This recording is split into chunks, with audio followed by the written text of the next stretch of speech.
when we're thinking about, mindedness and intelligent behavior, I don't think that nature carves its joints at the brain and at the body and then at the environment. I think that it's a flowing between them. Yeah, it's a coordination between low-dimensional neural states, low-dimensional synergy states of the body, and then low-dimensional features of the environment. And that's what gives rise to mindedness, intelligence. Hello, good people. Welcome to Brain Inspired. I'm Paul. Today, my guest is Luis Favela. Louie, as he's sometimes called, is an associate professor at Indiana University Bloomington. He is part philosopher, part cognitive scientist, part many things. And on this episode, we discuss his new book, The Ecological Brain, Unifying the Sciences of Brain, Body, and Environment. In the book, Louie presents his NeuroEcological Nexus Theory, or NEXT for short, which, as the subtitle says, proposes a way forward to tie together our brains, our bodies, and the environment. Namely, it has a lot to do with the complexity sciences and manifolds, which we discuss. But the book doesn't just present his next theory. Among other things, it presents a rich historical look into why ecological psychology and neuroscience haven't been exactly friendly over the years in terms of how to explain our behaviors, the role of brains in those explanations, how to think about what minds are, and so on. And the book suggests how the two fields can get over their differences and be friends moving forward. And I'll just say it's written in a very accessible manner, really gently guiding the reader through many of the core concepts and science that have shaped ecological psychology and neuroscience. And for that reason alone, I highly recommend it. Okay, so we talk about a bunch of topics in the book, how Louie thinks, and Louie gives us some great background and historical lessons along the way. In the show notes, I link to the book and his website, and those are at braininspired.co/podcast/190. You can support Brain Inspired through Patreon to get full episodes and join the Discord community with like-minded folks, or just to show appreciation. All right, I'm glad you're here. I'm glad Louie was here. Enjoy. Louie, I got the book. For some reason, I've had... there have been a multitude of just good-looking covers recently. And this is a good-looking cover. I mean, obviously it's colorful, but it also illustrates the concepts that you're aiming for in the book. Were you involved in designing the cover? I was, and often at night I tell myself, I think I wrote the book just so I can have that cover. Oh, so are you an artist? I'm not an artist, but this is work by an artist I really like. And if you don't know him, Dr. Greg Dunn, D-U-N-N, as the artist, he very kindly allowed me to license that piece. So Greg Dunn, I think, is very interesting because he's a trained neuroscientist who decided he wanted to go into art. And his favorite inspiration is the brain and the nervous system. So he's done incredible work. Is he the one? Does he do all the detailed neural, like the neuron detailed pictures? Okay, I know that artist. I don't think I knew the name. Yeah, and he had, I think, one of his most famous pieces called Brainbow, like rainbow. Mm-hmm. And it's like a side cut of the brain showing all the pieces. But I believe, Paul, you're in Pittsburgh now. Is that right? Oh, yeah. I was going to ask you if you miss Pittsburgh. I am in Pittsburgh. Yeah. Yeah. So at Carnegie Mellon, I think they hired him. I think they had some new center for neuro something or other. And he provided paintings for their entryway and stuff like that. So I need to get over there. I'm at Carnegie Mellon, but I'm in the basement of this really old, dingy building. So there's not a lot of stuff like that. I thought that he actually did some work so I went to graduate school at the University of Pittsburgh, and I thought he did a little work for them in this CNBC, which is a joint CMU program. Anyway, yeah. So I'll link to his stuff in the show notes. I assume he has a website with his work. Yeah, he does. Yeah, okay. It's great. So I think Dr. Dunn is awesome, and thanks again if he listens to this. So do you miss Pittsburgh?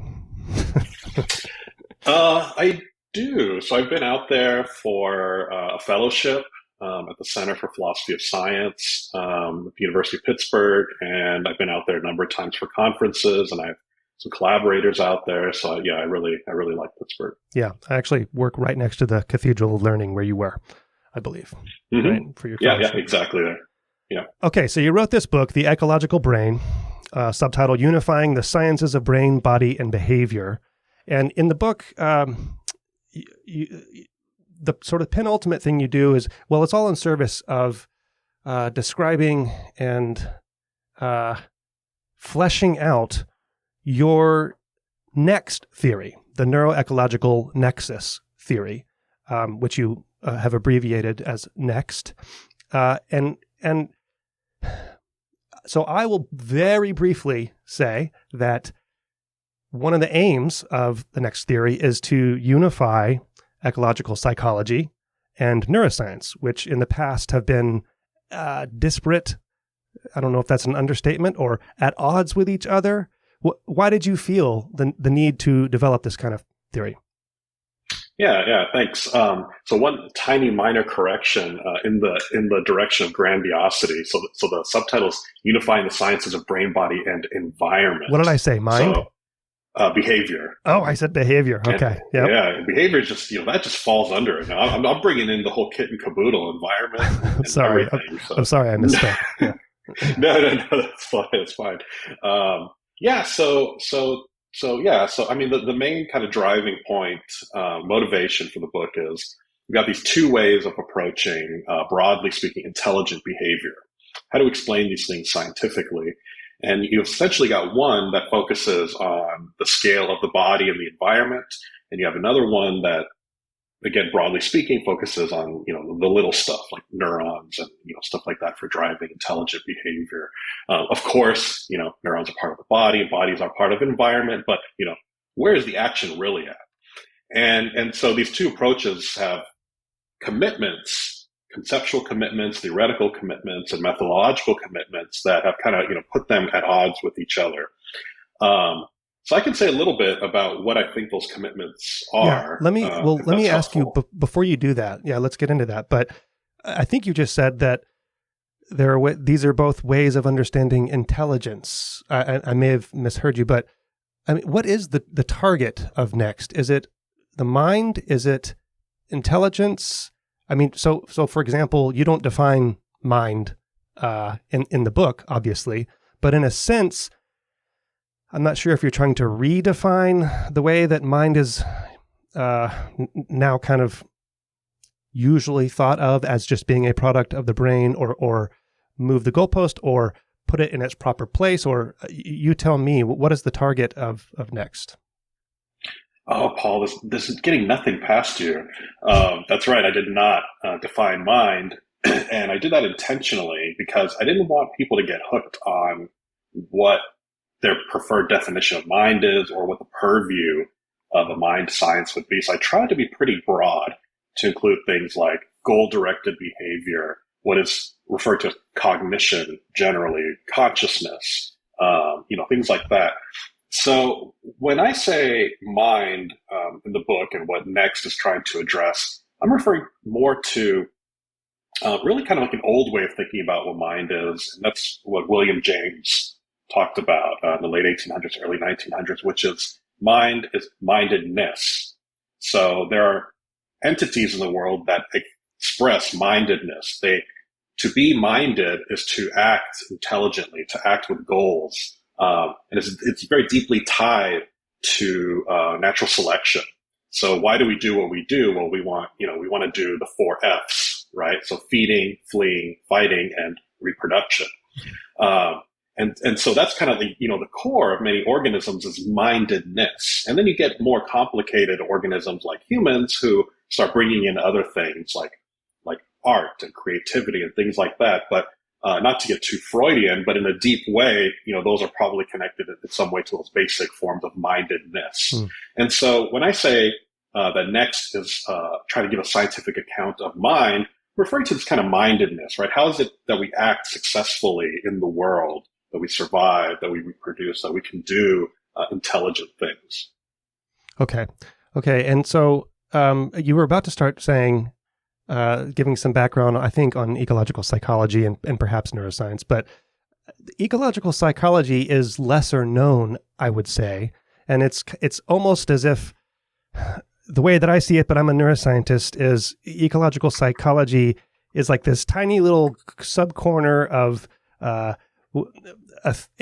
one person's formalisms and trying to redefine what a target of study is versus the rest of academia trying to study brain and behavior. Is that a totally unfair characterization? No, I think it's a pretty common characterization, and I think there's a lot of truth to it. So ecological psychology comes from basically the work of James Gibson in the mid-1950s-ish and developed by his spouse, Eleanor Gibson. And they thought, as you said, what is the target of investigation when we're trying to explain things like the control of action, for example? And Gibson thought, putting someone, in a little cubicle and asking them to press buttons based on what they see on a screen, it's so artificial. That's what right? neuroscience has been doing for years and years. Yeah. And that's what neuroscience has been doing for years and years, right? But his particular, I'll say enemy, quote unquote, was this kind of cognitivist paradigm that was really exploding in the mid-20th century, where really, you can really get to the good stuff if you reveal what's happening in between the ears, if you reveal what's happening in the brain. And doing that, you want to isolate and control things as much as possible, right? Which is why this kind of, really contrived environment of someone, participant sitting in front of a computer works so well because you're controlling for everything. But he's like, but what bird does that when they fly? What monkey does that when they're picking fruit? What human does that when they're walking, right? And so like, what are we explaining?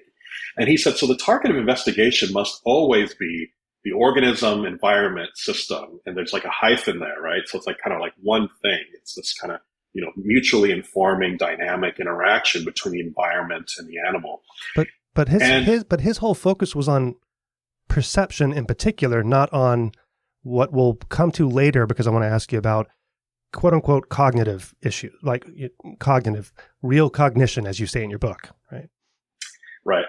So, so he definitely, and I think it's really important to understand that ecological psychology was primarily just about perception and still is primarily about perception. And I'll add to that perception action. So it's kind of like these hyphenated words is really common in the ecological speak. So I think that's absolutely right.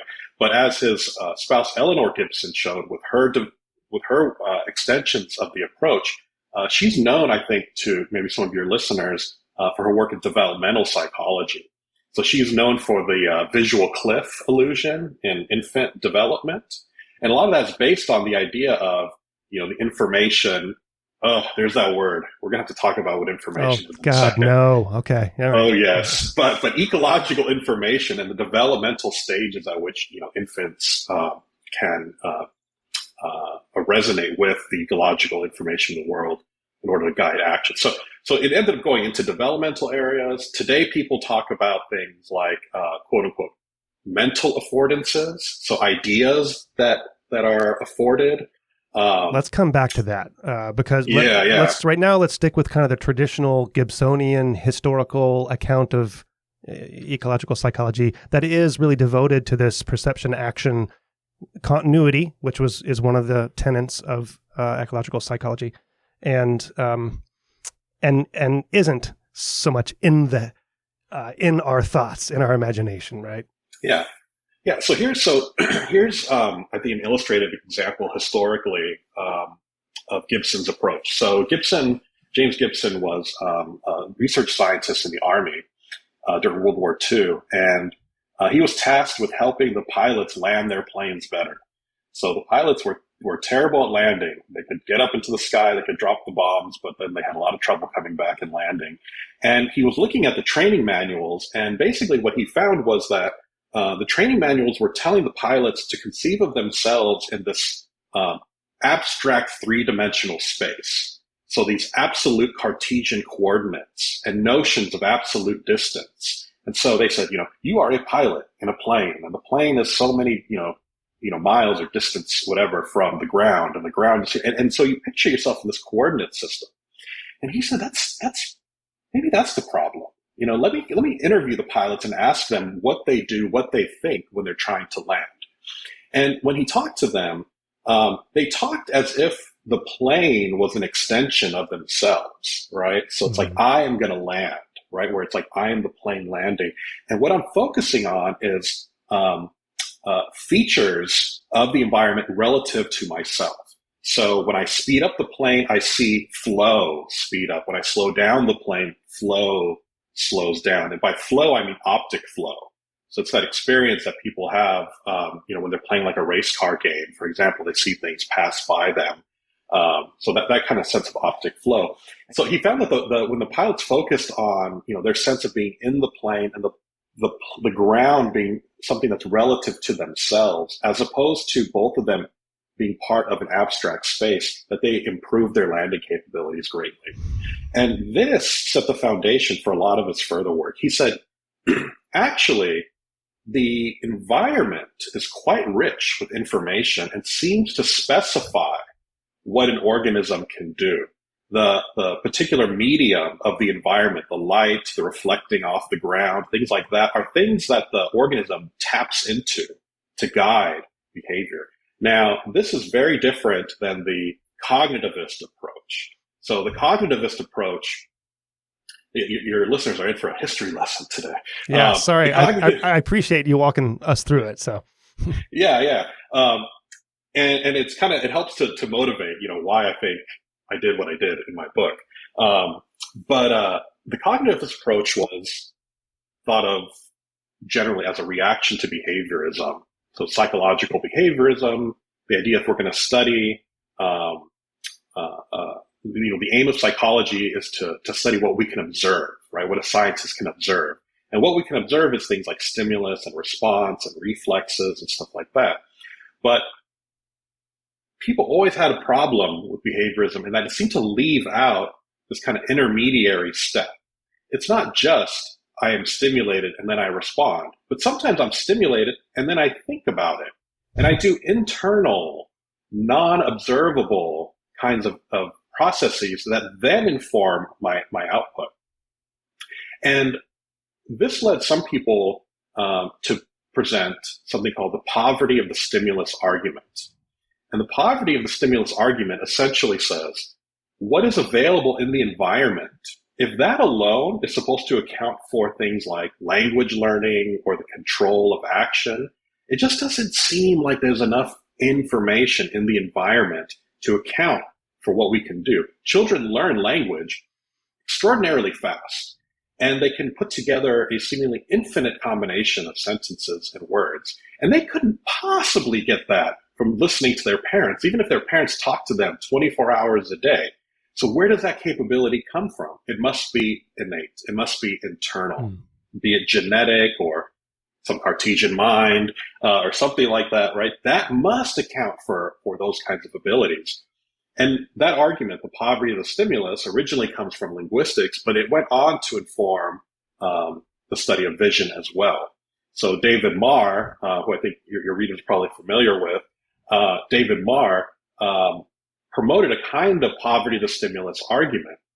And he argued for things like, when I look at the corner of my room and I see these angles, how do I know that when the wall comes together and makes, like a V with one line coming down, how do I know that that means that it's like further away as opposed to closer? Well, I know this because I have these kind of perceptual rules that help me compute things. And so I know that if I see a corner that, the angles are pointing down, connected by a line in the middle, that's more likely that the corner is pointing towards me. And that's not available in the stimulus, right? I can't get that just from the 2D retinal image alone. It must be, innate. David Marr does come up a lot, but I don't think this idea has ever been mentioned. Okay. It's always about Marr's levels. So this is Marr's levels. This is different. Right. Yeah. So Gibson says, and argues, an ecological psychologist from then said, you know what? It's not a free lunch for these cognitivists. What are these rules? Where do they come from? You know what? I can actually explain a lot if I focus on what the environment does offer, right? And so ecological psychology is this shift towards explaining things like intelligent perception action based on what can organisms do to leverage ecological information and not rely on maybe just internal processes. How is it that the combination of the light that's diffusing in a room, along with my sense of proprioception of my body, allows me to understand that I can grab this cup of coffee, right? And then that's a word that I slipped in a little bit ago, and I'm glad you didn't call me out on it because it's an important word, but I'll say what it is now. That grasping of the cup is because I perceive that it affords grasping. Let me, before you go into affordances, what would Gibson, or just an ecological psychologist, what would they, or what do they think of all of the famous hippocampal cells, grid cells that do tessellate environments into Euclidean maps, right? Cognitive maps. Yeah. So, it's kind of a technical question, so I apologize, but yeah. No, it's fine. Yeah. So there's one kind of like, skip around, dance around the issue, right? And it's to say like, well, I mean, the kind of organisms we are have brains. They're highly, densely packed with these things called neurons, not to mention the other cells that outnumber them, 10 to 1. There are key things that happen in the brain, right? But what are we trying to explain? Okay. Right? And so if we're trying to explain how is it that a orangutan can successfully reach, for an apple on a tree, is that going to be cashed out with cellular activity in the hippocampus, right? Or is that going to be cashed out with some sort of brain body environment kind of cycle type story, right? Is all the action in the neurons? Is it all in how the neurons are representing space or representing the body? But if I understand ecological psychology correctly, it's saying it's not, well, at least classic Gibsonian, it's saying it's not at all. That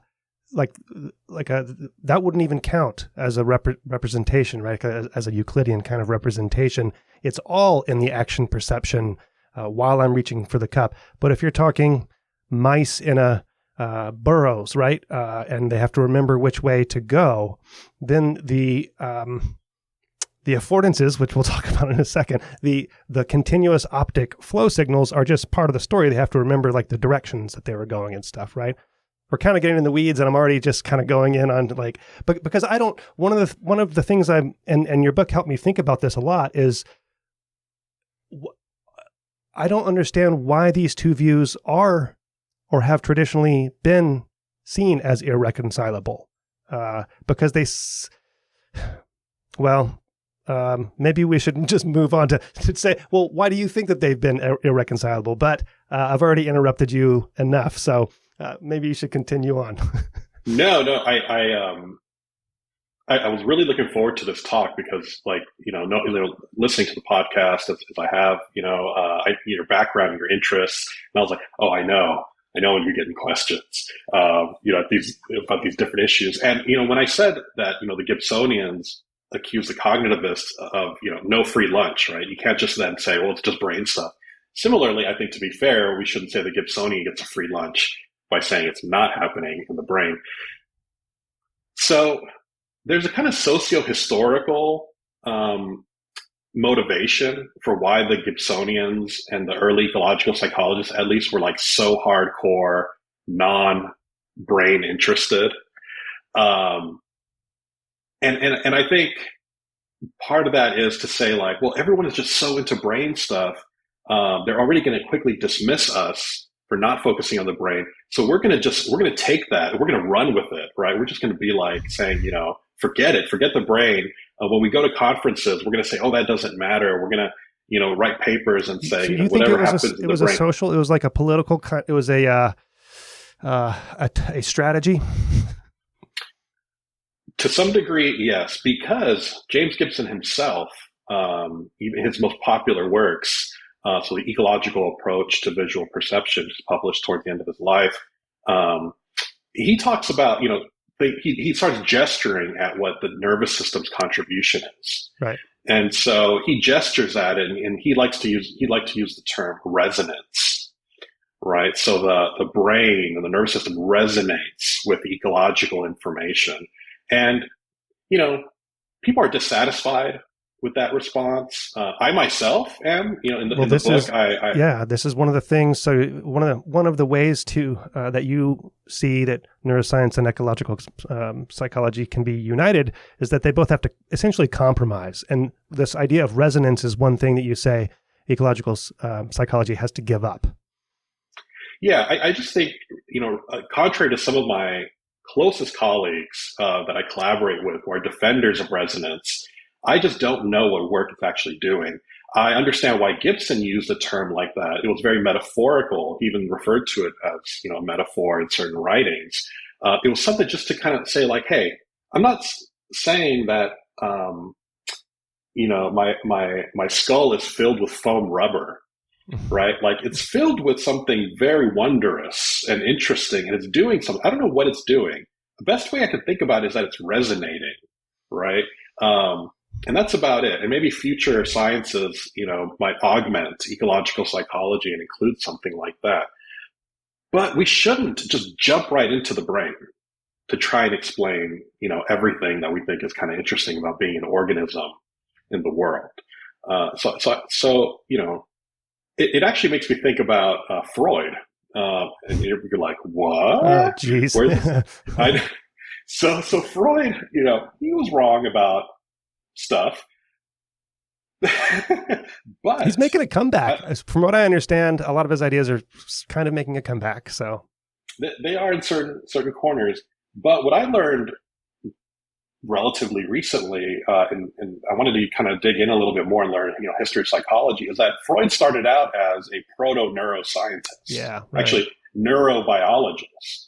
So he had these great sketches of, the nervous system of various organisms and things like that. Some people have speculated that if Ramon y Cajal didn't get the Nobel Prize for the neuron doctrine, that Freud would have gotten it. But Freud, he said he was interested in quote unquote higher cognition, consciousness, mind in that way. Yeah. And he said, we are just like, the science is just too impoverished, too inferior right now to make those connections. He originally thought we would explain those things reductively. There would be a neural story for what's happening, in the mind.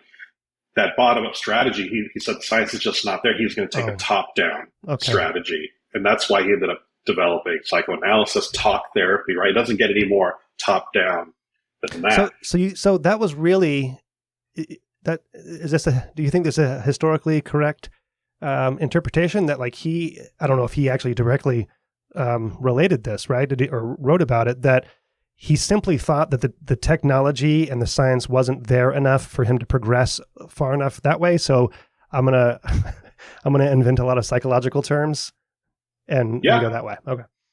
Yeah, I think that's right. And I can send you some books, recommendations for some books if you're curious about that.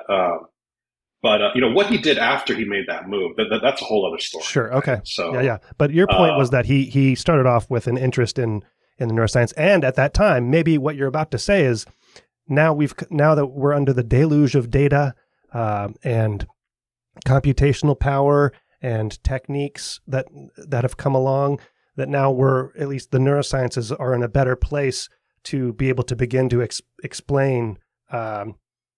Help explain mind with the aid of ecological psychology. I don't know if that's where you were going, but and vice versa. Yeah, right. I want to pause for a second because, I think ecological psychology gets a lot of pushback, right? But because people are kind of neuro or brain chauvinists, right? Neuroscientists are, and there's so many more neuroscientists than there are ecological psychologists. I don't know. I keep tripping over the phrase ecological psychology, but part of that isn't part of it that. So when I think of ecological psychology, I think of Gibson. And it's strange that there's like one godhead of this whole field, right? And that he made these rules: direct perception, affordances, resonances, and they're very staunch rules. And you adhere to many of these rules, like direct perception. And I'd love for you to actually explain to me what direct perception actually means, because I don't understand. Meaning is contained in the information at the brain, body, environment locale, and that's where meaning comes from. And, neuroscientists say meaning somehow magically appears in the head. But they're just all these kind of staunch rules in ecological psychology made by one person. And it's strange to me that it hasn't sort of developed or morphed more, whereas in the history of neuroscience is hundreds and thousands of people working on these things, yes, under the kind of umbrella assumptions that the brain is the underpinning of the mind and is the major factor of the mind, and the environment is out there to model inside the brain. However, it seems like conceptually there have been more developments and offshoots and changes perhaps in neuroscience. And I don't know if I'm seeing that. Whereas even today, like even in your book, you still take on some of the early defined tenets of ecological psychology. I'm sorry that was kind of a rant. No, it wasn't a rant. If I thought anything you said was wrong, I would have jumped in. Please do, by the way. Yeah. It's a very fair assessment. So a couple things to say right off the bat. So one is, so yes, Gibson, it kind of goes to this one main person. One of my dissertation chair, he said that after I left grad school, the students, they started having a reading group and they started referring to James Gibson as Saint Jimmy. Cause like they just like, it's like they treat it like worshiping this like dogmatic text. It's weird. That's the sense I get of it. So it makes me uncomfortable, Yeah. And one should be, right, to just accept things in that way. But on the other hand, I know that like if, for example, let's give a stupid example. If a tweet becomes really popular, that tweet is bound to be stupid or wrong, right? Or if a figurehead is becomes like super, super popular, they're going to be wrong almost by almost 100%, right? So it's not to say that just because it's focused on these very, first principle tenets or defined tenets that it's wrong. It's just a curious thing to me that so many people adhere to it and it hasn't developed as much. Yeah. So, So I agree with some of that, and I'll say where I think we can modify what you said a little bit. So, why have the basic tenets stayed basically the same? Well, they're pretty core to defining what ecological psychology is. So if you take away direct perception, for example, you're not doing Gibsonian ecological psychology anymore. So for example, there's this wonderful neuroscientist. I don't know if you've had him on your show, Paul Chisek or Chisek? Chisek. Okay. Chisek, yeah, he's been on a couple times. Yeah. Yeah, he uses affordances in a way that isn't conducive to the original definition in ecological psychology, which you write about in the book. Yeah. So he's not an ecological psychologist, right? He's using the term affordance as an opportunity for action, but he cashes it out neurocomputationally, neurorepresentationally, and that's just not going to fly with the ecological psychologist, right? So, you can certainly take what you want and add what you want to whatever theories, right? But then is it still the original kind of position? But does it need to be? Can't things change? Can't things change? Right. So the question is, do the basic tenets need to be revised, or do they need to be supplemented and augmented? Okay. And what I try to do in the book is say, let's maintain the tenets, but now let's supplement it with the neuro story, the kind of neuro story that Gibson, I think, should be okay with, but wasn't able to do back in the mid 20th century. So that's the kind of main kind of response there. The other thing is, so Gibson, yes, he is, Saint Jimmy to a lot of people, but he didn't birth these ideas out of nowhere, right? He is explicitly influenced by William James, Jamesian functionalism, by Darwinian natural selection. He had a lot of historical precedents. And he was also highly influenced by what I'll loosely call continental philosophy. So continental philosophy, just vaguely refers to philosophy done in Europe, certain parts of Europe at certain times, right? Specifically, Maurice Merleau-Ponty, phenomenologist. So he taught, actually Gibson is said to have taught graduate seminars on Merleau-Ponty's, phenomenology. And so, why are people still following these basic tenets? Well, one could be because they're blindly adhering to a Godhead. The other one could be because these tenets are the culmination of over a century of scientific and phenomenological work. A lot of work has already been done to get to these tenets. Sure. And now what do we do with that work? Well, now we try and do more science, more sophisticated science, and this and that. So those are two of my kind of responses to the points you raised that I do not think are wrong. And like in the sense that people don't regularly think this and that they don't think this with good reason. But I think we do have as ecological psychologists, I think we have good responses. So, yeah, I don't want to spend the whole time me questioning particulars about ecological psychology either. So, but a lot of these things will, I'm sure, return to as we kind of go through, because I want to get to your solution and why you think there needs to be a solution. So why do we need to marry these things? Yeah, so I think, so here's the very mundane response, because I just like brains, right? Okay. I like brains, yeah. and I think they're, I've always liked neuroscience, and I've always been curious, how do we connect, But I happen to know about you that you kind of, at least the way you tell it, is that you started off as a cognitivist, right? As a brains do minds, loosely, let's say. And then as you learned more, then you kind of shifted your thinking over to, at least toward ecological psychology, in that the target of study shouldn't just be the brain. It's sort of a continuous cycle between brain and body and environment. And so, correct me if I'm wrong, you've come to the conclusion that is correct, that our target of explanation for a phenomenon of mind, of intelligence, is not brain. It's the whole system across scales. So, you're saying that, what I'm defending and promoting is this idea of the brain, the body, the environment as a continuous kind of system, and that should be the target of investigation. And that's right.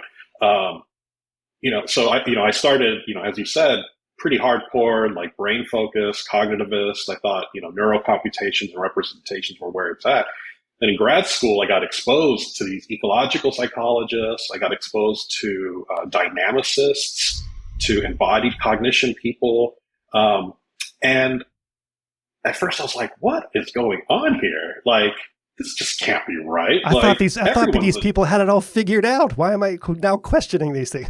Why am I exactly? And and so my pendulum swung, from being just hardcore neuro to being hardcore non-neuro, I guess I'll put it. Okay. And I wanted to see how far can these people get with their explanations of their accounts, right? How philosophically and theoretically compelling are these stories, and can they guide research, right? Empirical research. And so that ended up, I ended up kind of swinging back a little bit, right? So I still put myself more in that kind of systems approach, more in that embodied camp, and I still wear, I still carry my ecological psychologist membership card with me. But for my own interests, I want to see, where can the brain come in? Do we have the tools to do that in a non-hand wavy kind of way? Resonance is not going to cut it for me, right? I want to know what's going on at the neural scale when an organism is perceiving an affordance, when there's an affordance event. And can we do that while not giving up our core tenets, right, of ecological psychology? So that's the main kind of aim, right, is to try and maintain the tenets. Because again, if I give up any of the tenets, I'm not an ecological psychologist anymore. I'm not hardcore, right? Which I want to be. I want to be hardcore. Okay, yeah, you are, my friend. You are hardcore. Let me tell you. Thank you. Actually, you are hardcore, and we'll come back to that. Come back to that later in a very particular way that I'm a little envious of. If it's okay, you've asked me about direct perception, and you brought it up a few times. And in some ways, direct perception seems absolutely incorrect. Okay. How is it that I can look at this cup and you're telling me I am directly perceiving the cup? What does it mean? What does direct perception mean? Sometimes I think I get it, and then I think, oh no, I don't get it, because I'm not exactly sure what perception means, and direct can mean different things as well. Yeah. So one way to start thinking about it is the opposite. So indirect perception. So indirect perception says, I'm not literally perceiving the things of the world. When I have a visual perception, when I have a visual experience, it's a reconstruction in my mind that has attempted to interpret something in the world. So whatever, if you're going, Marian, 2D sketch and all this kinds of stuff, right? You're reconstructing these images in the mind. That would be indirect perception, often known as a representational theory of mind, right? You're representing the world. And this is like hardcore, very popular right now. So there's a lot of popular approaches to vision. Broadly speaking, Bayesian, predictive coding, predictive processing, active inference, all these kind of words that all kind of come together. And a lot of them are fundamentally about the construction of mental representations as predictions of the world. And then if the world doesn't happen to work in that way, then it's supposed to update for the next time and get more and more accurate. Right? A beautiful idea, by the way, right? A powerful idea and a very popular one. I wish I was more on board with it. I'd get more grant funding. But indirect or direct perception is sometimes called flatteringly naive perception, which is to say that when you are saying you're seeing something in the world, that you are seeing as it is in the world, right? And so there is minimal interpretation going on, if any interpretation at all. For a ecological psychologist, how I understand direct perception is to say you are tapping into the energies of the environment in a regular way. And energies is not something like, and no offense, it's not something like crystal healing or power animals. I know. The metaphysics section at Barnes and Nobles, right? It is not energies in that way.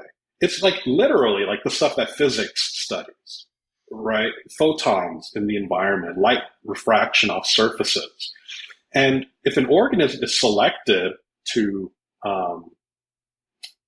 perceive a certain wavelength, it'll perceive certain wavelengths in a regular way. And if those guide action in a regular way, that's an instance of direct perception for an ecological psychologist. There are other kinds of intermediary views that some will say, and I don't know why I'm disjunctivism. Okay. So disjunctivism, generally speaking, is the idea that there is a disjunct. There's a difference between when I'm perceiving this cup right now in front of me and when I close my eyes and generate a mental image of that cup. They are different kinds. So when the mind brain is perceiving things in the world in real time, that's a very different phenomenon than when I'm dreaming about a cup or a ball. Mm-hmm. And they should be treated as different phenomena, as opposed to the idea that there's something deeply the same about when I'm looking at this cup right now and when I close my eyes and create a mental image in my mind. A lot of work, as I understand it, who take this indirect perception approach in some way says, okay, now we need to figure out where's that slight little difference, right, between the real world and the world in my mind. And maybe it's not actually such a different view. Maybe it's very much similar, because all perception really boils down to is what's happening in my mind to begin with. And the disjunctivist is saying, no, they're different kinds. And the direct realist says, we're just focusing on, what we are connecting with, perceiving in the real world in real time. That tends to be what happens. Is that helpful? Yeah. But I think this is a case, and as I get older, so what's supposed to happen when you learn more about stuff is you're supposed to become more and more entrenched. But there are these ideas that's, I think over and over, I see more and more ideas that are supposed to be irreconcilable, and they're both right. There's value in both of them. So, for example, I don't think maybe this is not a good example. I see your mug, right? And I can't reach through the computer, but right. And I quickly close my eyes and reach for it, right? Where would that, so was that direct perception? Was that, how did I do that, for example? Yeah. So what is being relied on physiologically when you're doing that? And I think the story that a Gibsonian biological psychologist would tell, and that I would tell, is these are just habitual actions that we have. Yeah, I told you it wasn't a good example. I knew you were going to weasel your way out of that. No. You gave me a low hanging fruit, and I appreciate that. It's a good example for your guests, so thank you. But why not think that, a lot of the things that we do that apparently need this, mental representation are actually just done out of habit, right? We used to use this term like muscle memory, right? Like that's not a real thing. At least I don't think it is. Maybe Who knows? People now think it is. I don't know. Yeah. But, loosely, colloquially speaking, it's kind of muscle memory for reaching, right? That doesn't really need to represent. It's just an action that works for me. Okay, well, what if I close my eyes and 3 seconds later I reach for it, right? So there has to be some maintenance, right? Or you can say maybe that's muscle memory, but what is your title? Are you a philosopher? Are you a cognitive scientist? What do you consider yourself? I mean, my formal title is Associate Professor of Philosophy and Cognitive Sciences. Okay, I was just looking on the back of the book to see that's what it says. Yeah. Yeah, but I mean, it's really tough because what is it? Is it my PhD? Is it my graduate degree? Yeah. Is it what pays my bills? Is it what I publish in? I don't like having a title like that either. Yeah. Yeah. And so if it's all those things, then I'm many different things, but I'm just interested in minds. Yeah. Well, that's why I have you on here to answer your question. There you go. Because I'm interested in minds. Yeah. Yeah. There's lots of different ways to be interested in minds, and neuroscience, quote unquote neuroscience, whatever that is, gets criticized a ton because there's so much money being spent for so long, and we still don't understand how brains work, right? And that's like a major criticism. So next is an alternative that will potentially push these things forward. And one of the interesting things is that you are taking on tools that have become quite popular in my area of neuroscience, in the past decade or a little bit more now, I guess. Tools from complexity science, specifically like dynamical systems theory, has become quite popular. And manifolds, everybody talks about manifolds these days in my world. And I don't, that's only my world, my little corner of neuroscience. And so you're all in on manifolds. I'm not sure if I interrupted you and I'm moving us forward too fast, but okay, so let's just do it. Let's jump through the 6 hypotheses. And I think we can kind of go through fast, but given this background material, we can go through a few of them rather fast because I don't want to keep you all day. And so go ahead.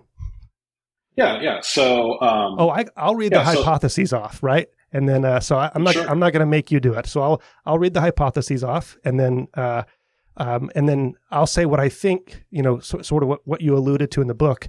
And then we can discuss any issues that we haven't talked about before, or I can ask you more questions to be a jerk, or anything like that. So can't wait, bring it. All right, so this is the theory. This is the theory thing, is that you've developed these hypotheses, right? Why it's more than a framework, and you've won me over partially to that side. Hypothesis 1: the organism-environment system is the privileged spatio-temporal scale of description to understand mind. And so we've already talked a lot about this, and this has to do with the viewpoint from ecological psychology that the target of investigation shouldn't be the brain. It should be some relational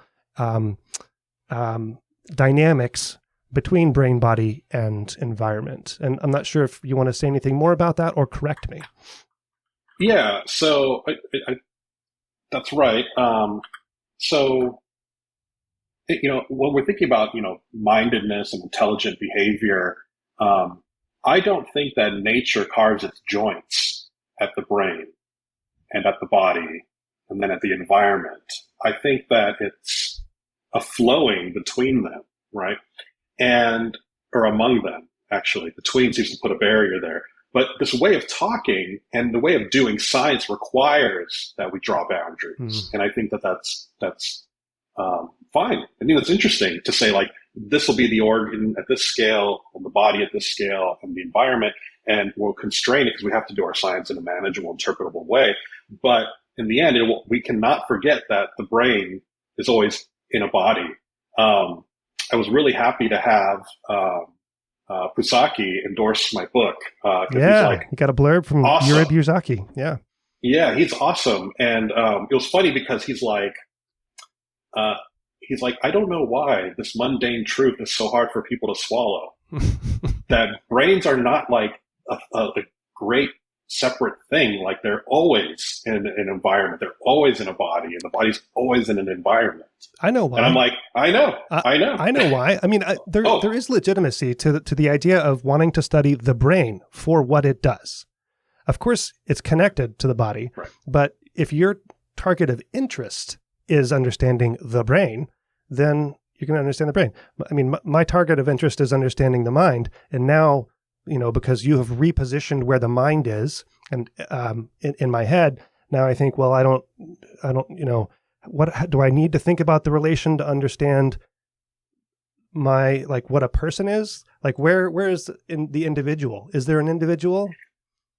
It's funny. I was watching you and judging you right now.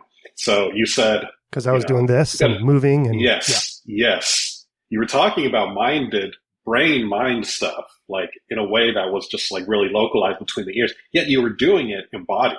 Of course, right? I'm all in, but it's still. But where is the individual then, right? So I love the relational aspect of it, and I had Mazrita Chirmuta on a few episodes ago, and she wrote about this a long time ago. And this is not by any means a new concept, but she wrote about it in terms of like color perception. But you think of it in terms of minds, right? That we're relational being. Minds are relational processes, I guess. And that's one reason why the target of investigation needs to be between and among these things we call brains and bodies in the environment. Yeah. So, just two comments. One quick thing. I highly recommend Masrita's work. So I know she was on the show, and I think she does great work. Cool. So I further endorse her books and articles. The second thing is, one of my early influences were the Churchlands, Paul and Patricia Churchland, primarily philosophers associated with the neurophilosophy movement of the mid-late 80s, right? And, one thing, that they would say in some of their papers or some of their talks, to people who would say, well, I mean, the things you're saying are so contrary to intuitions or just the obvious truths of this or that. And, especially, Pat Churchland would say things like, well, then the worst for our intuitions, right? Like, right. Tough, right? Why does the world have to conform to our intuition? Like, this is my own wording, but I tell my students, I'm a mostly hairless chimp, right? Like, why should I think that my intuitions dictate how the world is or structured? But she might not understand, or perhaps I'm misunderstanding the logical fallacy in what she said. Because she said, then the worse for, she said our intuitions, but my intuition, as if there's an I to have an intuition. But if the I is, like, where's the I there? I'm sorry I interrupted you again, but no. So that's a kind of separate point. So hers is more about giving way to the sciences, right? And so she's heavily influenced by another philosopher, Willard Van Ornum Quine, who pushed, naturalism in philosophy, and he said a lot of things that people thought were contrary to our most obvious intuitions. But in terms of the specific kind of intuition about, like, I have an I, I don't want to get in the minutia of it, but whose intuitions, right? Yours, the collective as someone conscience. who lived in the United States, right? What about, maybe a Buddhist or a Humean or, whatever that doesn't have the strong sense of I. And so, a lot of these claims, will end up being, Yep. if we're going to take the science and the evidence, empirical evidence seriously, it's going to push back against these. So, if I say the organism, environment, system is a privileged scale for understanding, mindedness and things like that. What about, where do we draw the line on a person, or a human? Exactly. Where do we draw the line on a person or a human, right? Well, it's been a problem. It's been a philosophical problem for a long time. So I thought you were going to solve it for me. I guess not. Not today. Yeah, not today. Not today. Yeah. Okay. Yeah. Maybe over, a few 6-packs or something. Yeah, we should do that. All right. Is there anything else to say about just the target of explanation, investigation, being this relation between brain, body, and environment? No. I think that's the main stuff. Yeah. All right. So hypothesis 2 is that neuropopulation dynamics generate relevant states, and this is where we get into the neuroscience side of it. And this is what I was saying. You advocate for what has become popular in my little world in neuroscience, which is the dynamical systems view, looking at more than. So the history of neuroscience, you record a single neuron while an animal is looking at an image of a crocodile on the screen, and if that neuron fires more for the crocodile than it does when the animal looks at a sunflower, then that neuron encodes crocodiles. Then that was kind of like the story for years and decades in neuroscience. So one version of the neuron doctrine. And we've shifted now, partially because the technology has improved, that we can record lots more neurons at a given time. And what we found is that you can actually, when you're looking at all those neurons, you can transform the recorded activity into a lower dimensional representation of that neural activity. That was good. For your audience, right. when Paul said that, my jaw dropped and I put my hands on my cheeks in disbelief. I don't remember the name of that famous painting, but look, you were close. Edvard Munch's Scream. There you go. Okay. Anyway, yeah. So you say that populations of neuron are the right spatial temporal scale to bring the neuroscience part of this in toward ecological psychology. And in fact, you go into what you advocate is what Gerald Edelman's neural Darwinism.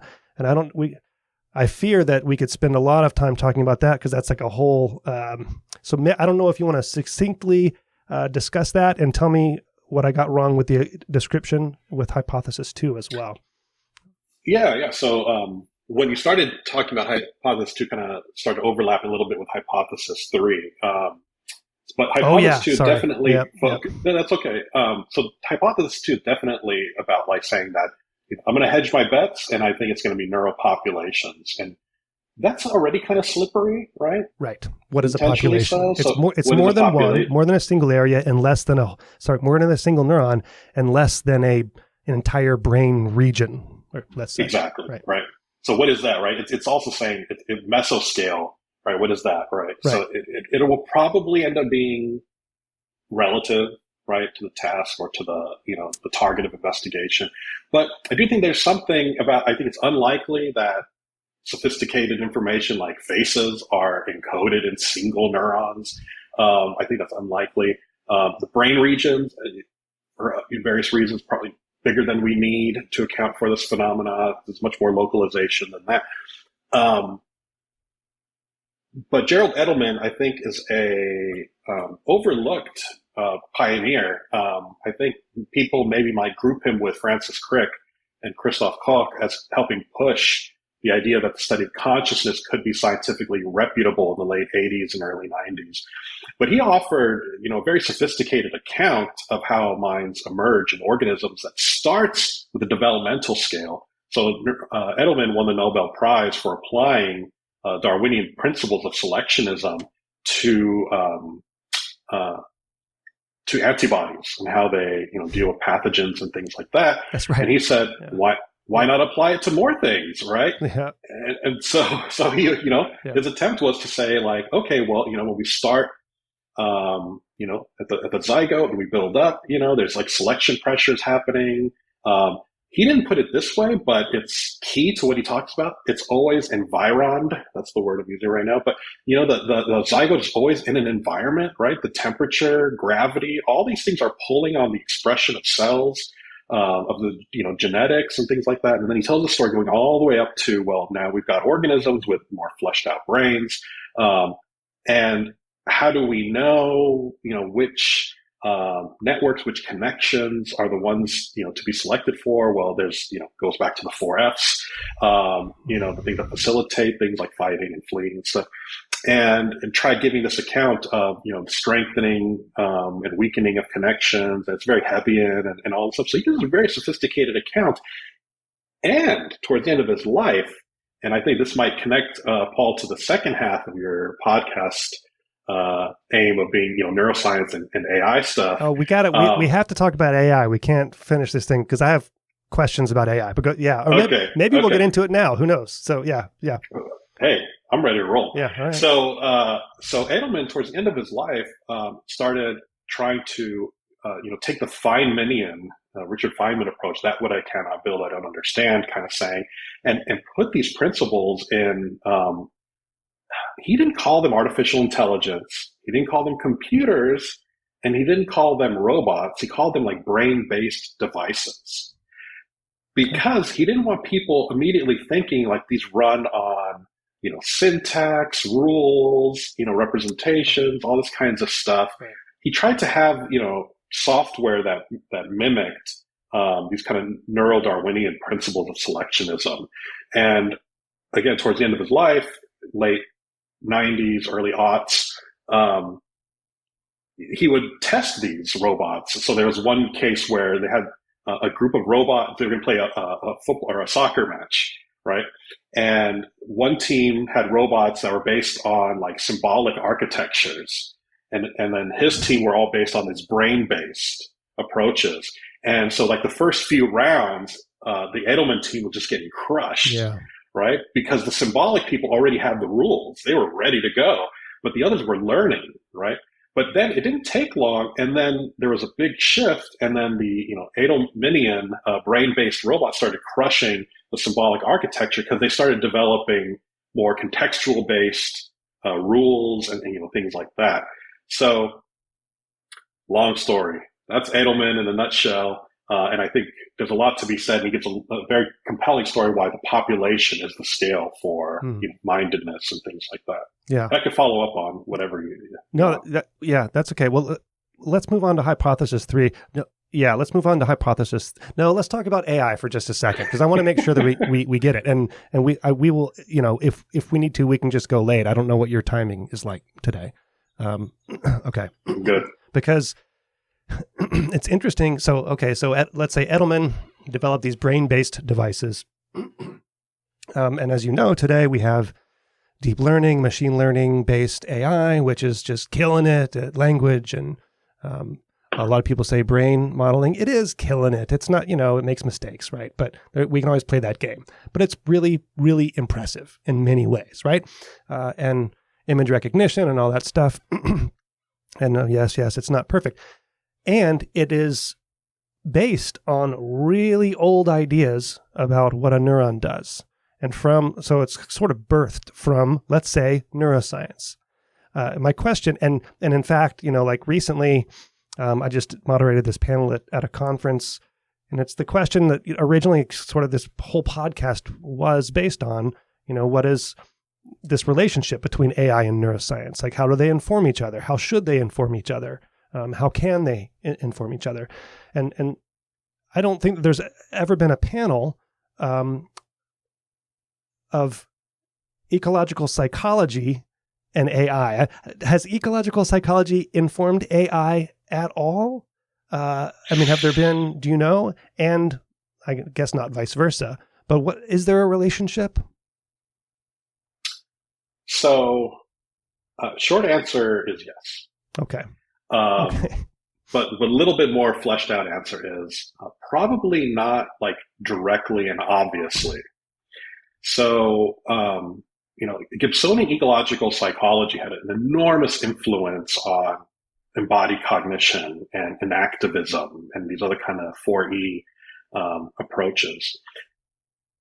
Those also had a big influence on work in robotics. Like cybernetics as well, probably, right? Oh, and robotics in the 80s, because I was thinking in the 80s. Okay, yeah, go ahead. So people like Rodney Brooks, I can't remember if you mentioned him on your podcast before, sure. But he has this he has this quote about the world is its own best model. And so, quick background on that. So he was faced with the problem that robots were just terrible at the time at identifying shapes and getting around in the world, and the computational power wasn't really there. And, they're faced with this problem like, how can we keep increasing computational power so that the robot can better and better represent, indirectly represent the world? And I guess, he has this epiphany. Why don't we just offload that onto the environment that's already there? Why don't we just have the robot directly perceive the environment? He will more specifically say that was connected to the embodied literature, but I think that's definitely something. I don't think it's a leap to say that's a Gibsonian lesson right there. Okay. Right. So in that way, I think this idea of trying to offload onto the world, that the world is actually quite informative. It doesn't have to be treated as impoverished.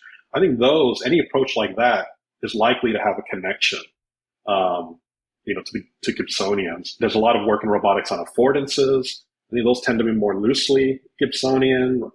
I'm sure you'd say that they're not using affordances in the correct way, right? Damn right they're not. Right. I see. I know you. I know the way you think because I read your book. But, yeah. And I'm simple. I'm very simple.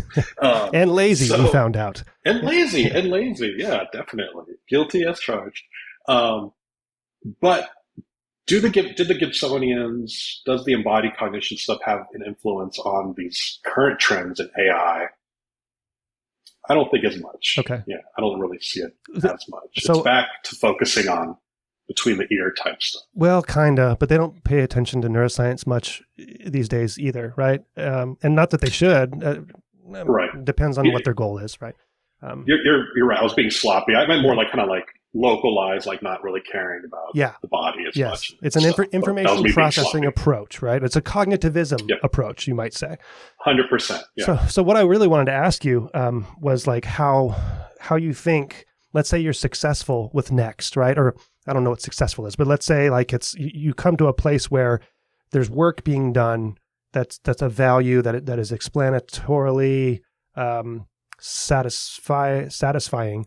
Like what I wanted to ask you is like what do you think that this could do for artificial intelligence, or do you see them as different kinds? And I'm not sure if I should ask you that now because you might start talking about things in your hypotheses, which is totally fine. Maybe I should just ask you that now. No. I think this is as good a point as any. So I would be okay if it never influences AI research. I wonder if the lessons that I'm making are not lessons, or if some of the lessons that I'm adhering to and promoting are not in some form already out there, and if AI people wanted them, they would have already taken them. So I think that there are people who care about embodiment, but I don't see that with like OpenAI or places like. I just think they don't really care. They're maybe doing something different, admittedly, or that's where they're putting their bets. So that's where the real action. So do you kind of? All right. Here's my thought. It's like you think about some deep learning network, right, or like a transformer, and you're just like, it's just so cognitivist. Is that is that kind of the way that you react? I have a lot of reactions to it. Oh my gosh, I don't even know where to begin. So let me go back just one step. So, I did say I don't necessarily think that the next approach is going to have an impact on AI, because I think some of the lessons of Next are things that are already out there that AI research is not doing. But I do think it does lay out a plan that could be, loosely followed. So the idea of maybe having more brain-based robot type thing, kind of like the Edelman spirit, I think, and leveraging environmental information and embodiment, proprioception, and then how, the structure of, the internal workings, and the idea that all of these kind of collapse into low-dimensional processes.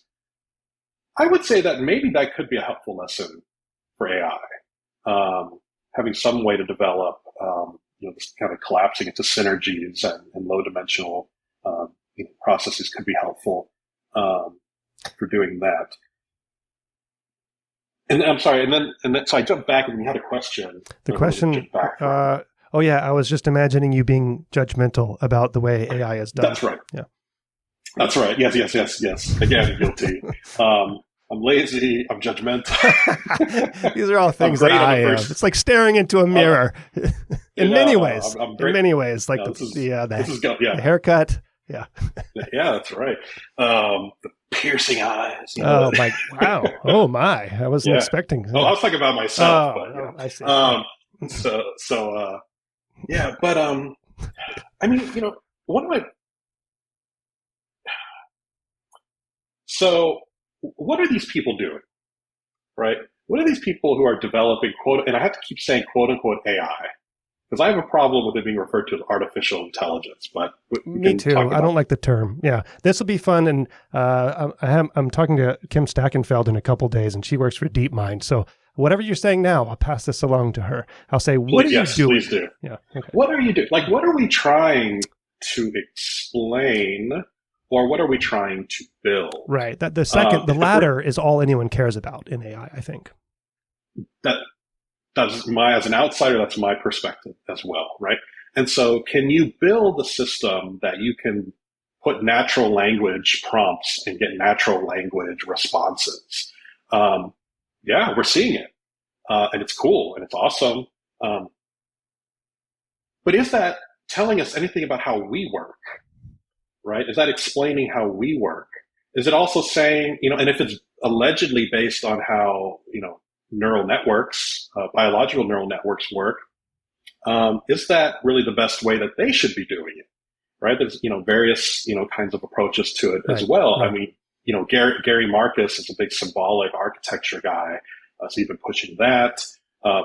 He's pushing old ideas from Jerry Fodor and but he's also on board with us having a symbolic mind brain. So it's not like, it's not, in his view, we don't have a connectionist only brain. We have a no, 100%. Yeah, I mean, yeah, exactly. My point is that the loosely speaking connectionist approach that's very popular in giving us such amazing products like ChatGPT and stuff. There are people right now who think that that's wrong-headed. Right. No pun intended. But so that's one thing I'm like asking: what are they trying to explain, and what are they trying to build? And those are separate questions. One's explaining the type of thing you and I are, and the other one's building really cool tools. When they're tools, they're not artificial; they are just the tool, and it works or not. Right? Well, it is an artifice. Okay, it's an artifact. Artifact built by humans. Artifact. Sorry, I said artifice. Right. Yeah. Yeah, isn't that like a wizard fake. Or something? It's like it's fake. Okay. I'm thinking about Dungeons and Dragons, I guess. So there's that, and then if people are trying to make the claim that these things are these machines, the neural networks are intelligent like we are, I can't see it for one main reason. They don't have a world. Yeah, but if you build a robot, all of a sudden they do, right? I don't know. Maybe. I mean, if it's more, I'm friendlier to the kind of Edelmanian brain-based robot. Yeah. So put these processes in it. Will a symbolic architecture or the kind of networks that these OpenAI and stuff use, if those were embodied in a robot, would that give rise to the kind of intelligence that we have? I don't know. Yeah.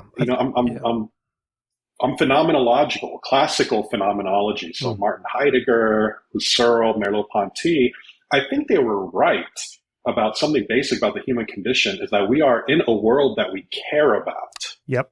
That's a big one. And that's a big one. And I think that drives everything, the four F's, I think, without a sense of self and other, and stuff like that drives organisms and the kinds of intelligences we have. And I see no sign of that as being either an interest or a feature of contemporary hot AI stuff. But you can't imagine a scenario where you would call a robot with a more or less continuous action perception loop that's interacting with the world. You wouldn't describe it as mindedness? Does it have to care to be mindedness? To have mindedness? I mean, yes, I think it does have to care. Okay. And that, what you just described, is that a way to test principles? Yeah. Is that a way to develop better autonomous cars or whatever? Probably. But is that going to then generate a mind like us? I'm skeptical. What would it take? So is my position a priori that there are no such things as artificial minds? I don't want to go that far.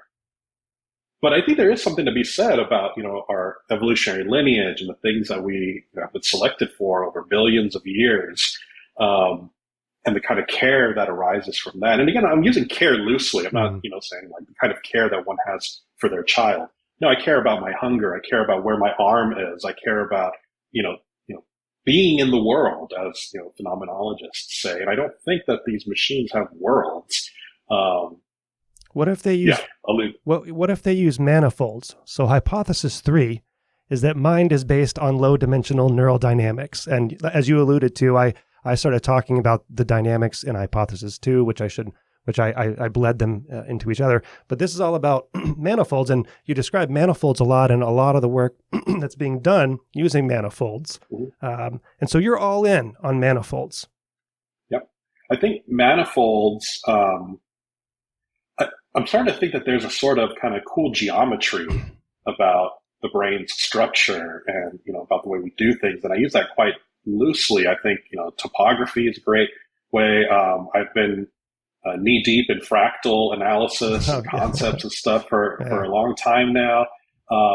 And so what is it that's kind of common and appealing to me about these things? Well, it's because these are ways of finding what is like really important in the clouds of data, right? Like, I don't think that more and more accumulation of data, more and more recording, I don't think principles of organization or explanations for various like intelligent actions are going to just fall out of that. I think we need to have principles to, dare I say, decode the data. I'm always very careful to use computational speak. That's just my background. But, and so from that perspective, clearly, I mean, the whole brain is always active all the time, right? I would hope that people are long past the idea that we use 10% of our brain. I mean, you and I do, but that's okay. Yeah. Oh, yeah. I'm mostly a brainstem, just basic just functions all the time. Yeah. But during these talks, I sometimes, blow the dust off the cortex. But I think, we want to find the principal structure. We want to find a way to understand, make comprehensible these large amounts of data. And we need principles to do that, and we need particular methods. And I think, framing what's happening in the brain in terms of these topological, geometrical kinds of principles, I think it's very appealing. So let me just back up and say, so what a manifold is like in neuroscience, typically, now that we're recording thousands of or hundreds of neurons at a time, you get these quote unquote high dimensional data because every single neuron that you're recording is one dimension. So if you have 100 neurons, it's 100 dimensions. No one can look at all that neural activity and make sense of it. One way that dynamical systems dynamical systems theory has come into neuroscience is to take all that data and reduce it to a lower dimensional representation that highlights what seems to be important about the data, whether that's like the highest amount of variance in the data or other aspects of the data that as a population seem to be important. And what you can do with these, one thing you can do is plot the trajectories in some state space, some in that lower dimension. And when you do that, those trajectories often can map out into like the simplest way to say it is like a kind of a surface structure that they'll all kind of align on. And we call that structure a manifold. One thing you do in your book is and I highlighted a bunch of these references because I deal with manifolds now, is you talk about, manifold theory and the manifold hypotheses, and there are lots and lots of different types of manifolds beyond what you think of as like a smooth, nice Euclidean kind of surface. And you talk a lot about topology and how those tools from topology and complexity science are some of the tools that you talk about as being used in service of understanding this high dimensional data in a way to reduce the dimension so that we can grasp it better. Is that where are you on board with what I just said? Absolutely. Okay. Yeah. And, there's this cool paper, and I'll think of it later, maybe you can put it in show notes or something, but they were reviewing the various kinds of topological, structures. So not just, so the one I use in the book is the most simplest, which is torus manifold. Looks like a donut. But there are a lot of other different kinds, more sophisticated or, whatever, but they were going over classifying the different kinds and showing different kinds of neural recordings that could, map onto those. Yeah. So epistemically, right, in terms of knowledge, I think it helps to have limited categories of how things can be organized, right? There's the ontological issue, which is that actually what brains or minds are doing? And I think that's an open question. The example I use in my book is supposed to be a very fundamental ground level example, which is, recording from the hypothalamus, applying these dimensionality reduction techniques, and then projecting it onto a torus manifold. But what I found fascinating about this is that there's a real-time movement on the manifold in the state space, in the neural activity, and the organism's movement in the world. That is mind-boggling to me. It's worked out really well. Yeah. That has worked out really well. It could be a one-shot, right? It could be mostly that was just a key example. There's also a lot of processing that goes on with all those steps, which is a caveat. But yeah. But absolutely. It's awesome. It's beautiful. Yeah, it's really cool. And as I'm into like what is possible in principle, constrained by scientific practice. Again, philosopher of science hat. There you go, proof of principle, right? And now I've given this nice story from the neural population scale all the way up to the environmental. In this case, a mouse approaching an aperture or an opening scale.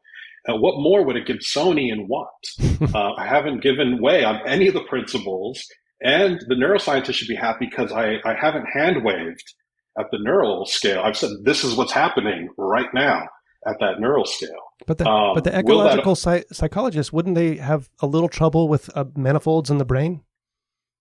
Wouldn't that be too representational, or? Yeah. See, you used representation earlier. That you were saying something about the torus representing, and then I kind of cringed a little bit, and broke out in hives. I said that I know. Yeah, it's habit. It projected. Yeah. It is 100%, right? And that's why this interdisciplinary kind of work is hard. But I'm okay with the term representation. I just know that it's meant in so many different ways, right? So, and so that what I was saying is an ecological psychologist does not like the term, definitely. So wouldn't they not like the idea of that being a brain process and somehow connecting that to the world? So if it was a representation in the sense of being semantic, of giving meaning to the action, that would be a no-no. It's just if it's just a redescription of brain activity, that's fine. Yep. Okay. Yep. Okay. And connected in a causal way, right, to the affordance. So the affordance is meaningful at the scale of the organism-environment interaction. The affordance is not meaningful because there's a part of the brain that has a list of things that are meaningful and has transformed this raw stimulus and then said, that's a meaningful opening in the wall. That's a meaningful cup, right?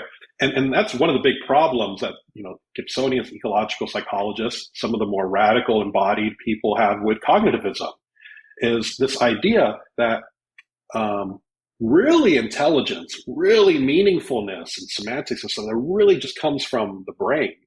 And ecological psychologists have been pushing back and using a phrase from Daniel Dennett.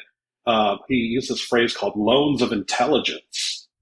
And ecological psychologists have been critical of cognitive scientists and computer scientists and neuroscientists who don't ever give us a cash out on that loan of intelligence. That's their perspective. I'm not saying like everyone thinks that, although I do as well. But, right, when are we going to cash this out? So the representation is meaningful. How does the representation get meaning, right? Where does that come from?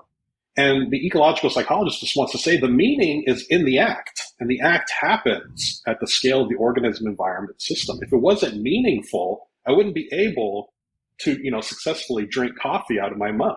That's the meaning. I don't need a syntax of, a decision, a Chomskyan syntax tree with meaningful semantic spot, to give that cup meaning. It's in the action. So later, when I'm thinking about this, as I'm laying in my bed later, thinking about you, Louie. Thank you. Not just reviewing, because it's a terrible thing that I, every time I do one of these interviews, I just think, oh, I should have said this. Why did I say that? That sort of thing. And I might think, oh, Louie and I got along pretty well. He's wrong about a lot, but it was a friendly conversation. It was a friendly conversation, and I think that we could be friends, and that's meaningful to me. So then, what does meaning in that sense mean? Or a different example, I love my children, right? Do I get that from, where does that meaning come? Are these different things that we're talking about? Or can you have meaning? Can you have it both ways? Can you have meaning that is developed internally and also at the Gibsonian nexus of things? Yeah. So, the cheap response is, well, it depends what you mean by meaning. There's different ways. And open up the Webster dictionary. Yeah. And what the Gibsonian means at the scale of the organism environment, it's just different than what you mean. Well, yeah, okay. Let me push back and ask you, when you say, let's leave children off the table. Let's just, you love, you're drinking some beverage right now. Does it have a flavor? If I'm drinking it right, yeah. I like lemony. I didn't realize you were asking me. I thought you were asking me to imagine something. Yeah. Okay. I love lemony flavored drinks. They're meaningful to me. You say, well, then isn't that love and that feeling, isn't that kind of meaning just in me? And I think I would want to push back and say, well, show me, prove it. Like, how is it that it is meaningful to you? And it's like, well, I drink it. Mm-hmm. Right? How is it that, I know I said leave kids off the table, but, how is it that your kids are meaningful? You care for them. You provide food and shelter, ideally. But I have to plan. I have to plan to purchase those electrolytes to taste that later. When I run out, right? I have to plan to go buy some, and all that seems to be fairly internal. Okay. So now you're pushing it back even more. Well, so your first thing was a question was, is that going to be meaningful? I try to get some conceptual clarification. I try to address it. Well, but what about, and you push it back. And I think that's fair, right? And I think that's what's happening to ecological psychologists. And I think that's what's happening to radical embodied cognition people, right? I think they can give good story. Like what we just had happen will happen over papers, right? Like I'll just say, this is my theory. And then you'll come in, philosopher, cognitive scientist, and be like, but it doesn't account for this. And then I write a response that says, well, I do. And you say, but what about this aspect of it? And then we get to a point where I think then maybe, I don't want to get into higher cognition type stuff yet. But we got too soon because I actually have to go parent pretty soon. Yeah. Because you care for your kids. They're meaningful. Yeah, only when I see them. Only when you see them, right? Yeah, or you hear them yelling. That's what Gibson would say. I hear them yelling. Yeah. Maybe. I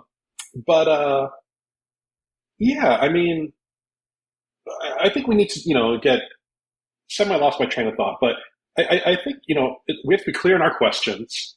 We have to find some conceptual agreement, and then we can argue, right? Right. So, it was informative, I think, what just happened between us, because we were getting kind of clearer, right? On the point. I think the most informative thing is what you said, is that it depends on what you mean by meaning. And that's a very philosopher thing to say, but it's true because you have to operationalize definitions. And what I think happens a lot, and I think what ecological psychology does, is just redefine meaning.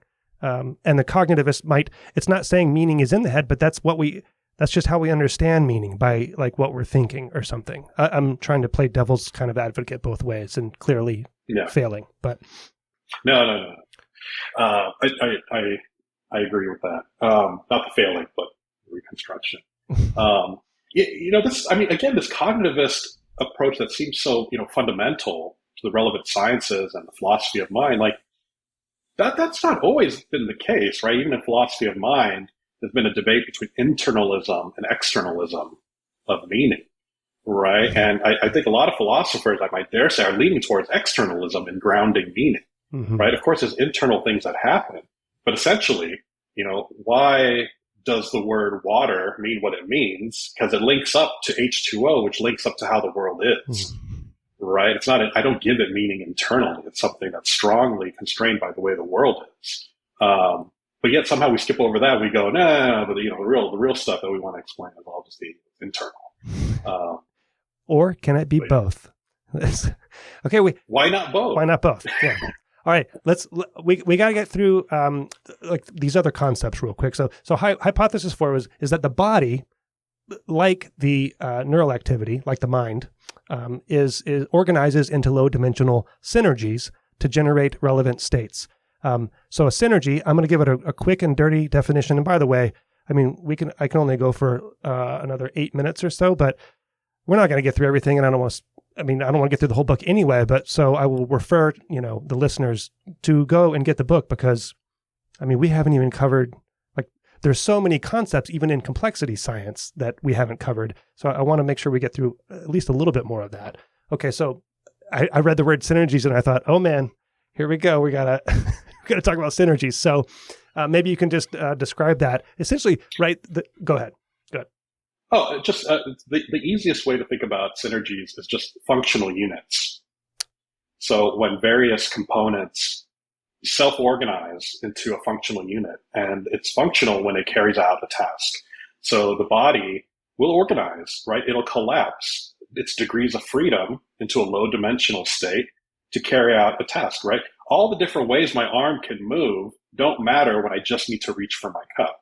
So my cup reaching, my ball catching, my walking through apertures. I was walking like a bat, I guess. Walking through apertures, right? These are all collapsing of the countless degrees of freedom into a low-dimensional functional unit, a synergy. And that is connected with low-dimensional, at least my hypothesis, manifolds neurally. And that connects to how I've interpreted Gibsonian information, ecological information, as a collapsing of that into a low-dimensional set of information. So it's this coordination. Yeah, it's a coordination between low-dimensional neural states, low-dimensional qua-synergy states of the body, and then low-dimensional features of the environment. And that's what gives rise to mindedness, intelligence. I was going to see if I could really quickly find the figure in the book, because you have basically like 3 sets of manifolds that are then connected. And so you have a description of activity at the brain level, that's a manifold, a description of the activity at the body level, that's manifolds, and a description of the environment as manifolds, and connections, systematic relations between them. And it's all of it together is sort of what Next is aiming to explain. Yep, that's right. What an easy project, right? That figure in particular, I'm like, oh my God, there's so much to be done.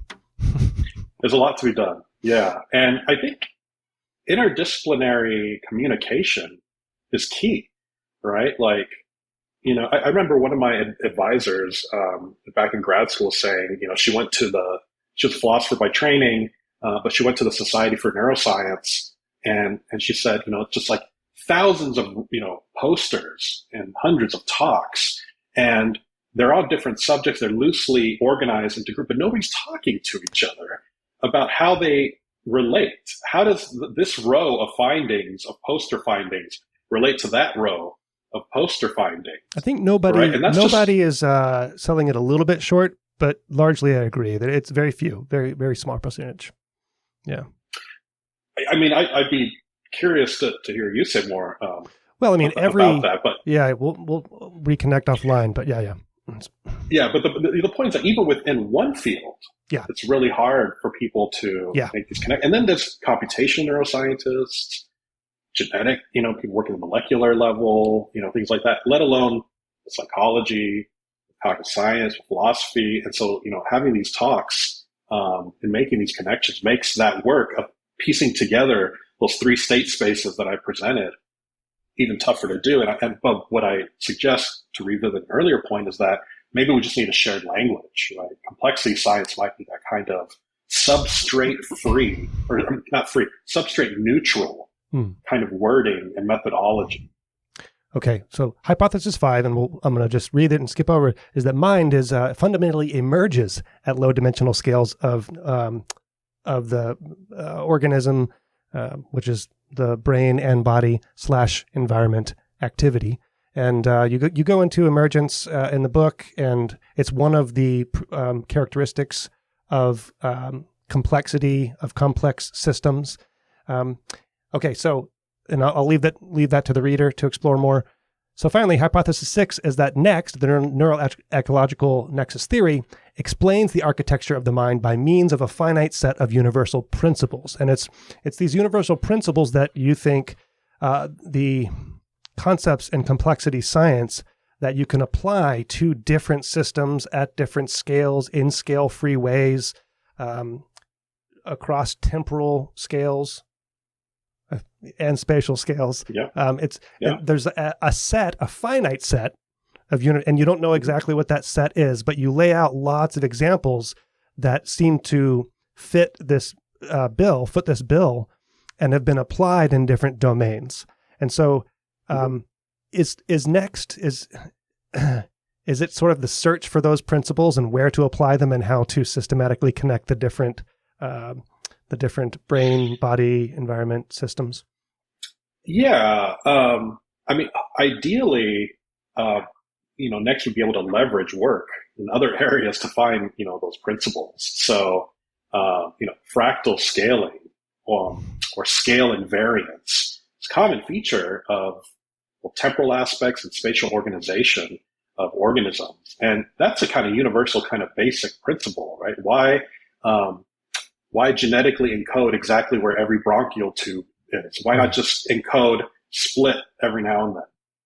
It's split. And then you get, a rich, strong, resilient kind of system based on this one simple kind of rule. And we find that in various other kinds of systems as well. So the hope, the conjecture, and the hypothesis is we'll be able to account for much of the physiology and much of an organism and the way they act in the world by these finite set of principles, as opposed to kind of one-off explanations. Problem is that hypothesis 6 just might totally undermine some of my other hypotheses, because, for example, if that low-dimensional kind of torus manifold turns out to be a one-shot deal, for head movement or body movement in space, then that wouldn't be quite universally. The idea would be that it would apply more generally to other actions. And well, it's not a one-shot deal. There's a lot of manifold structures that have been shown and a lot of different tasks that are being used. Okay, Louie, so there's lots more that we could have gotten to. I really loved the book. I really enjoyed the conversation. And so we didn't talk about a lot of the concepts that you go into a lot more detail in the complexity science world. And so I think, it's just a great resource actually for people who don't know much about complexity science to learn a lot, because you describe a lot, but then you also refer to everything that you're describing. So So if people want to learn more about those things, they can use your book as a reference for that. So thank you for writing the book. Thanks for having a conversation with me. I appreciate the time. No, thanks for having me and suffering through this odd set of ideas. But thank you very much, and I hope your listeners enjoy it. All right. Take care. Thank you. You too.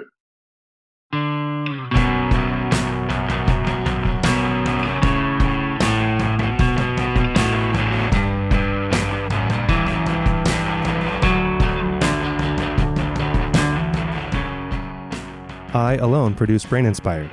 If you value this podcast, consider supporting it through Patreon to access full versions of all the episodes and to join our Discord community.